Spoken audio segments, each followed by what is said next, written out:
Hello, my name is rookventurer. I'll be going into how to play Audrey, as well as a few tips and tricks and some basic lore about the character. In terms of helping out as to why you should listen to me, in the current beta that is active here in October 2024, I am currently in the top 100 of Audrey players here in North America. In terms of my ranked statistics, outside of being a top 100 Audrey player for North America, my KDA, my win rate, and my average damage are all quite exceptional in this regard. Without further ado, let's get into how to play Audrey and make the most of your ranked experience. In every game mode, Audrey will have her passive called Royal Shield, which deploys when you ADS or aim down sights with her primary weapon. This is shown in ADS and out of ADS with the blue health bar above Audrey's health and armor, located at the bottom left of your screen here. The starting shield is 30 health. There's a slight delay before the shield is deployed, and when the shield is broken, there is a small delay again before the shield begins to regenerate. Your shield will also pop up when you use Audrey's active ability, Guns Blazing, which we'll touch on shortly. Royal Shield has two loadout options in the shop when you play ranked. This affects when you use the shield both in the ADS as well as when you use your active ability.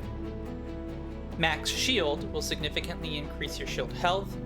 When you're mobile, this means your ADS shield doubles, going from 30 to 60 shield health.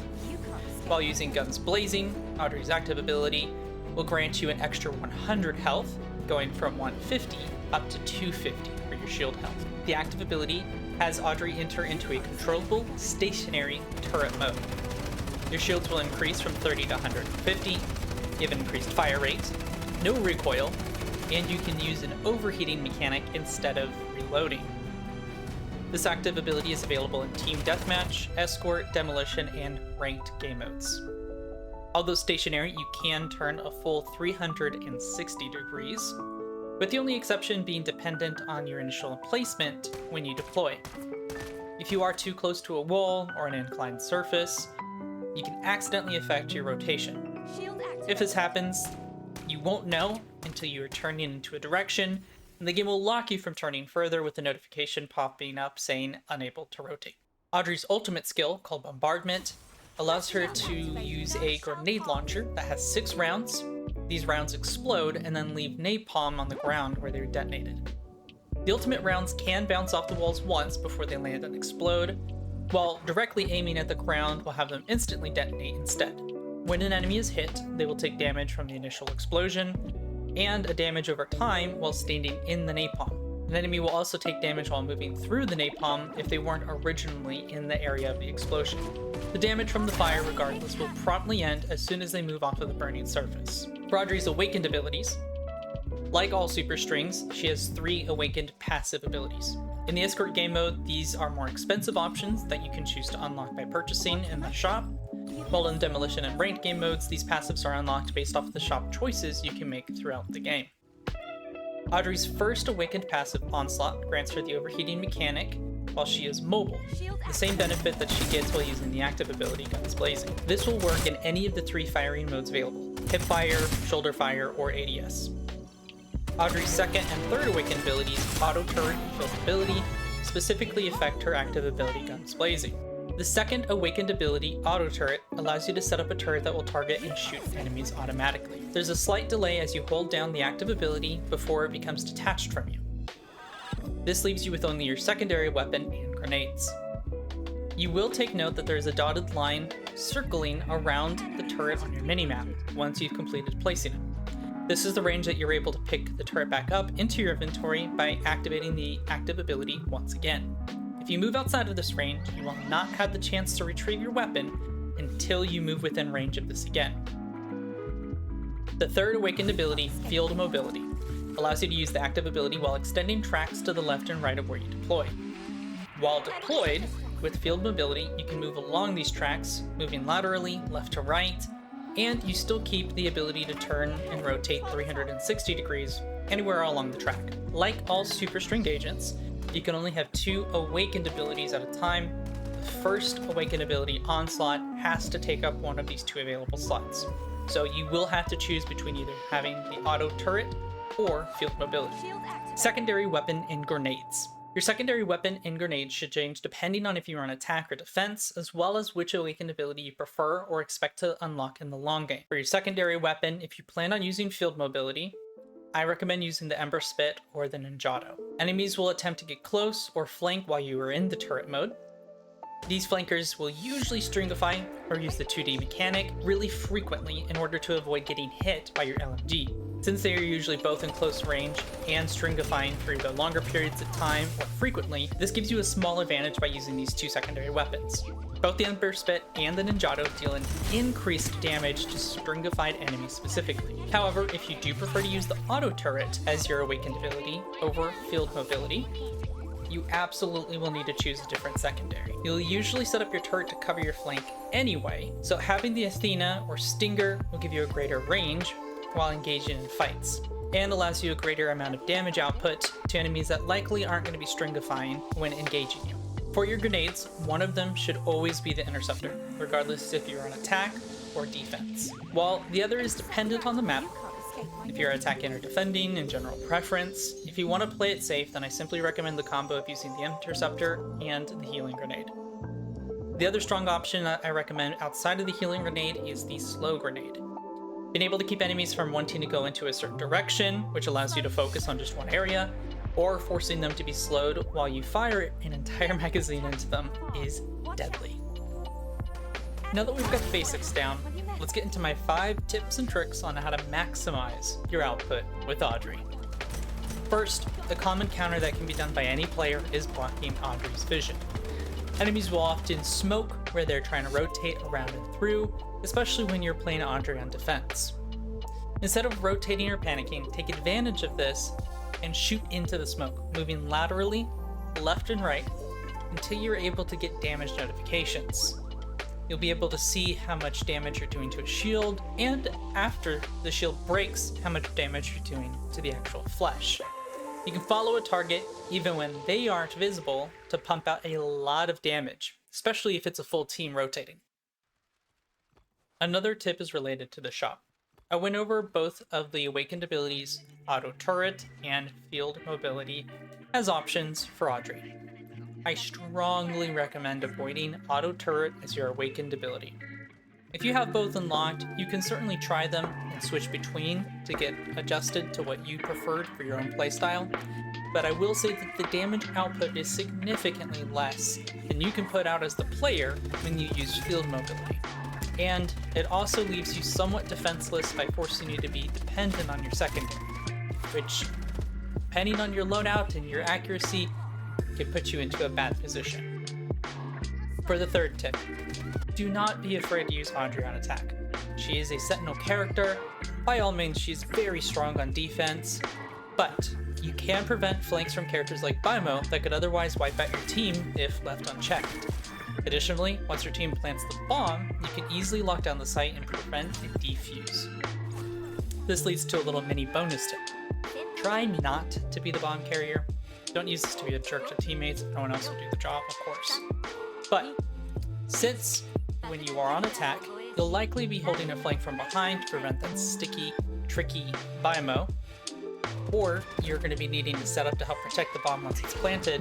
The time used between you bringing the bomb, planting it yourself, and getting it set up into an advantageous position can actually be really detrimental. The fourth tip is just common sense, but something I see missing in a lot of my ranked game stuff. Just like a real estate agent, location, location, location. Please pick a good location. Pick spots that give you the high ground. Cover a narrow but common entry point that enemies use whenever you've gotten adjusted to playing these games. And especially pick spots that can cover the bottom half of your body. Because your shield is pretty tanky and regenerates, enemy snipers will often decide to aim at your lower half instead of hitting your head or targeting your head to avoid wasting shots on trying to break through your shields. Finding that sweet spot that prevents this can let you duel even the best Kokono or Kanami. The fifth and final tip. Always ADS, or aim down sights when you are not using your active ability. have consistently won the 1v1 against other enemy Audreys because they either hipfire or attempt to get into turret mode, neglecting any of the power that their passive holds. This does also apply to other characters as well, of course, and especially when you will have to get adjusted to enemies constantly wanting to flank you. Be prepared to suddenly whip around in ADS to fight against a roaming, Bimo, or Meek.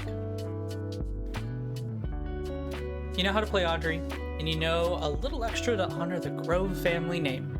But whether you want to punish an annoying enemy Audrey, or you're wanting to just be mindful of weaknesses when you use her, they really just come down to one major weakness.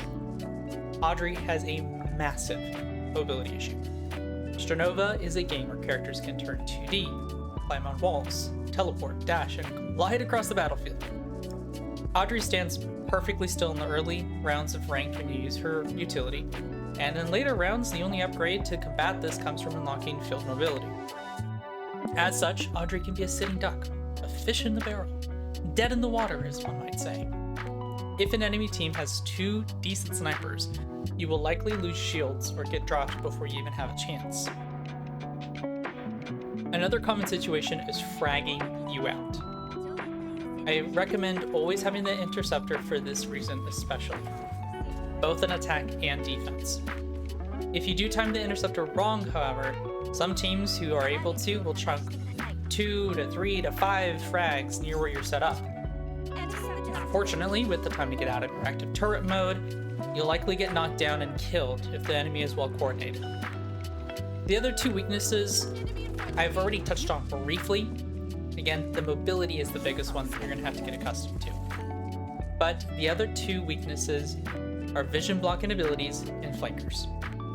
For vision blocking, smokes that land where you are set up are much worse than smokes that enemies may throw at their own feet, since my earlier tip can actually make you easier to hit instead of being able to take advantage of the situation. There are also characters like Meredith, who have abilities that not only block vision, but also deal chip damage that is significant enough to force you to move out of a strong position and into a weaker one.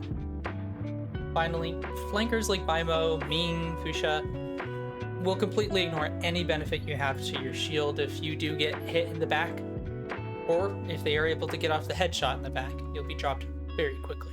So keep an awareness of the sound around you. Make sure to wear a headset if you don't have one. With all the gameplay related details finished up, I figured I would close out with some brief lore on this awesome character. Lady Audrey Grove is part of the Urbino faction, a faction made up of merchants, artists, and other influential figures. Audrey is the young 19-year-old heiress to the Grove family fortune and daughter to Bruno Grove. She was raised to hold an air of elegance and nobility to honor the family name. She cared deeply about her family and the reputation that they brought into the world of Strinova. This was torn asunder when her uncle, Blaze Grove, assassinated the Grove family's executive director and forced the company that the family had built up over the years into the ground. Eventually, after much ridicule and apathy, Audrey and her father were expelled from the Grove family. With Audrey determined to push forward and rebuild the business that her and her father shared, she took on the mantle without regret and without any breaks. After constant pressure from competitors, a lack of trust for the people around her, and Audrey's unrelenting pursuit to rebuild her family's business, her body finally faltered, resulting in her collapsing and being forced into a hospital. When Audrey did finally awake, she was left without the memories of exactly who she was, but she was left with the same burden of purpose that she had before, to rebuild her family. This lore was much shorter than the total that is available related to Audrey, and a lot of these can be found in-game, which can be built up through friendship levels, and through online resources. I found a lot of mine, frankly speaking, through the Chinese wiki. Hopefully this breakdown gave you the insight you needed to take Audrey to the next level. So get back out there and reach for the top. If you want to watch me play Audrey or other Superstrings live, check me out on twitch.tv/rookventurer. And then, good luck, and until next time, farewell.